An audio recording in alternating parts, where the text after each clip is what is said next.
Judicial commission की जानिब से आला अदलिया में मुसलसल तैनातियाँ की जा रही हैं और इस हवाले से मुसलसल तनाज़ात भी सामने आ रहे हैं। आज भी जुडिशल कमीशन ने चीफ जस्टिस याया आफरीदी की सरबराही में इजलास के दौरान लाहौर हाई कोर्ट में 4 एडिशनल जजेस तैनात करने की मंजूरी दे दी है, जबकि सिंध हाई कोर्ट के आइनी बेंचेस के लिए भी जजेस नामजद कर दिए गए हैं।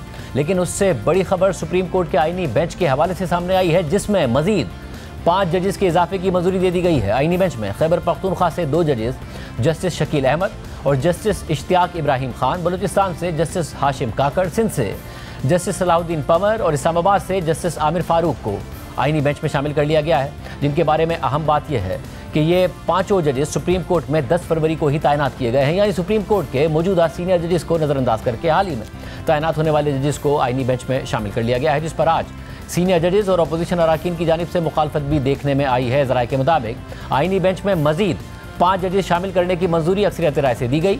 सुप्रीम कोर्ट के 2 सीनियर तरीन जजेस जस्टिस मंसूर अली शाह, जस्टिस मुनीब अख्तर और पीटीआई के 2 अराकीन सेनेटर अली जफर और बैरिस्टर गौहर खान ने मुखालफत की। ज़राए का कहना है कि आइनी बेंच में मजीद 5 जजेस शामिल करने की राय आइनी बेंच के सरबराह जस्टिस अमीनुद्दीन खान ने दी, लेकिन इख्तलाफ करने वाले 4 अराकीन ने राय दी कि सुप्रीम कोर्ट के तमाम जजेस को आइनी बेंच में शामिल किया जाए। ज़राए के मुताबिक पीटीआई ने आइनी बेंच में जजेस को शामिल करने के लिए तरीक़ाकार तय करने का मुतालबा किया और कहा कि आइनी बेंच में जजेस शामिल करने का इख्तियार आइनी बेंच के सरबराह के पास नहीं होना चाहिए। मजीद 5 जजेस के इजाफे से सुप्रीम कोर्ट के आइनी बेंच के जजेस की तादाद बढ़कर 13 हो गई है। इसके अलावा आज सुप्रीम कोर्ट के आइनी बेंच ने अहम केसेस की समाअत भी की है। 9 मई से मुताल्लिक जुडिशल कमीशन की तश्कील के मामले पर 5 रुकनी आइनी बेंच ने इमरान खान की दरख्वास्त पर समाअत की और इमरान खान के वकील हामिद खान ने जुडिशल कमीशन की तश्कील से मुताल्लिक दलाइल दिए। समाअत के आगाज़ में आइनी बेंच के सरबराह जस्टिस अमीनुद्दीन खान ने हामिद खान से सवाल किया कि आपकी इस दरख्वास्त में इस्तदा क्या है, तो हामिद खान ने कहा कि 9 मई पर जुडिशल कमीशन तश्कील दिया जाए। हमने चीफ जस्टिस और सुप्रीम कोर्ट के 2 सीनियर जजेस पर मुश्तमिल कमीशन बनाने की बात की है। दूसरी इस्तदा यह है कि सिविलियंस का मिलिट्री ट्रायल ना किया जाए। जैसे मोहम्मद अली मजहर ने रिमार्क दिए कि सिविलियंस के मिलिट्री ट्रायल से मुतालिक तो आपकी इस्तदा गैर मौसर हो चुकी है। सिविलियंस के मिलिट्री ट्रायल से मुतालिक मामला तो अलग से चल रहा है। क्या 184 की शिक 3 में हम जुडिशल कमीशन की तश्कील का मामला देख सकते हैं? हामिद खान ने कहा कि 9 मई एक कौमी वाक़या है, लेकिन इसकी जुडिशल इंक्वायरी नहीं हुई। जस्टिस मोहम्मद अली मजहर ने सवाल किया कि आपने मिलिट्री कोर्ट्स में सिविलियंस के ट्रायल केस में जुडिशल कमीशन का कहा है? हामिद खान ने जवाब दिया कि नहीं, उस केस में हमने जुडिशल कमीशन की तश्कील से मुताल्लिक कोई सदा नहीं की है। जस्टिस जमाल खान बंदूखेल ने रिमार्क दिए कि आपने दरख्वास्त में लिखा है कि 9 मई वाक़े में दर्जनों शहरी हलाक हुए। आपने 9 मई को हलाक होने वाले किसी शहरी का डेथ सर्टिफिकेट लगाया है? कोई एक सर्टिफिकेट तो हमें दिखा देते। जस्टिस अमीनुद्दीन खान ने सवाल किया कि शहरी हलाकतों की कहीं कोई प्राइवेट शिकायत दर्ज हुई है? कोई एक आध FIR कराई हो वही दिखा दें। जस्टिस हसन असर रिजवी ने रिमार्क दिए कि 9 मई वाक़यात में हलाक अफराद से मुताल्लिक कोई मीडिया रिपोर्ट्स ही लगा देते। इसके बाद सुप्रीम कोर्ट ने तहरीक इंसाफ को मजीद दस्तावेज़ात जमा कराने की मोहलत देते हुए केस की समाअत गैर मुय्यना मुद्दत तक के लिए मुलतवी कर दी। इसके अलावा पीटीआई के खिलाफ क्रैकडाउन और पकड़ दखड़ पर जुडिशल कमीशन की तश्कील के मामले की समाअत भी जस्टिस अमीनुद्दीन खान की सरबराही में 5 रुकनी आइनी बेंच ने की। दौरान समाअत इमरान खान के वकील सलमान अकरम राजा ने दलाइल देते हुए कहा पीटीआई क़यादत के साथ नारवा सलूक किया जा रहा है। चीफ जस्टिस के नाम इमरान खान ने खुला खत लिखा। पीटीआई क़यादत के खिलाफ मुतादिद केसेस दर्ज किए गए। मैं अदालत की मुआवनत करना चाहता हूं कि जुडिशल कमीशन क्यों ज़रूरी है। इंतज़ार पंजोदा का मामला भी आप देख सकते हैं। इंतज़ार पंजोदा का अगवा और फिर जिस ड्रामाई अंदाज में वो बाजियाब हुए, अदालत इसे देखे।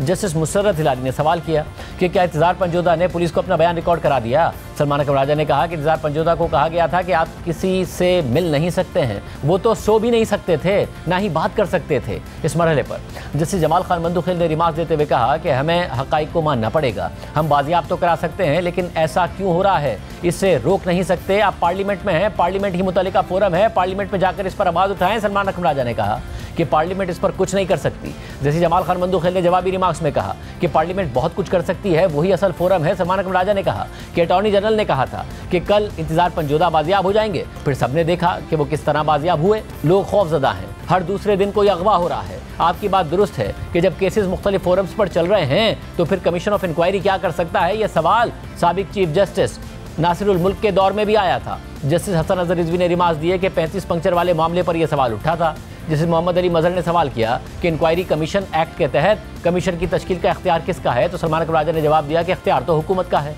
लेकिन सुप्रीम कोर्ट भी कमीशन बना सकती है। भारत में जब रियासत गुजरात के फसादात में मुलव्विस थी तो सुप्रीम कोर्ट ने इख्तियार इस्तेमाल किया था। जब रियासत क्रिमिनल हो तो फिर अदालत अपना इख्तियार इस्तेमाल कर सकती है। जैसे जमाल बंदूखेल ने रिमार्क दिए कि ये सूरत हाल पैदा हुई तो इसकी कोई सियासी जमात बेनिफिशरी भी होगी। सलमान अकरम राजा ने जवाब दिया कि यह फैसला कोई और करता है कि कौन ज़ेर इताब होगा और कौन बेनिफिशरी होगा। हर दौर में एक सियासी जमात ज़ेर इताब होती है तो दूसरी बेनिफिशरी होती है।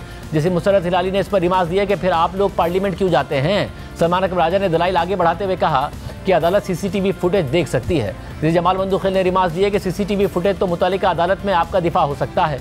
सलमान अकरम राजा ने कहा कि हैरत की बात यह है कि 10 सेकंड की सीसीटीवी फुटेज है। फुटेज में है कि सोफे को आग लगी हुई है, ये नहीं है कि आग किसने लगाई है। कोर कमांडर हाउस का गेट किसने खोला, ये सीसीटीवी फुटेज में नहीं है। सलमान अकरम राजा ने मजीद कहा कि कल हमारी एक होटल में कॉन्फ्रेंस थी लेकिन दफ़ा 144 नाफिज कर दी गई। जैसे जमाल बंदूखेल ने रिमार्क दिए कि क्या आपने दफ़ा 144 को चैलेंज किया है, आप चैलेंज करें, हम ऑर्डर कर देते हैं। सलमान अकरम राजा ने कहा कि अब चैलेंज करने का क्या फ़ायदा, हमारा इवेंट तो गुजर गया, अगर चैलेंज कर भी दिया तो सालों केस चलता रहेगा। इसके बाद अदालत ने मजीद दस्तावेज़ात जमा कराने की मोहलत देते हुए समाअत गैर मुय्यना मुद्दत तक मुलतवी कर दी। इसके अलावा इलेक्शन में धांधली पर इंक्वायरी कमीशन की तश्कील का मामला भी आईनी बेंच के सामने समाअत के लिए आया तो इमरान खान और शेर अफजल मरवत की दरख्वास्तों पर रजिस्ट्रार ऑफिस के एतराज़ात बरकरार थे।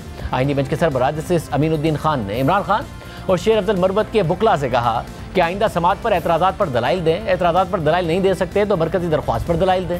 इमरान खान के वकील हामिद खान ने कहा कि मैं तैयार हूँ, आइंदा समाअत पर एतराज़ात पर दलाइल दूंगा। लेकिन शेर अफजल मरवत के वकील हनीफ राही ने कहा कि एतराज़ात दूर होने तक मरकज़ी दरख्वास्त पर दलाइल नहीं दूंगा।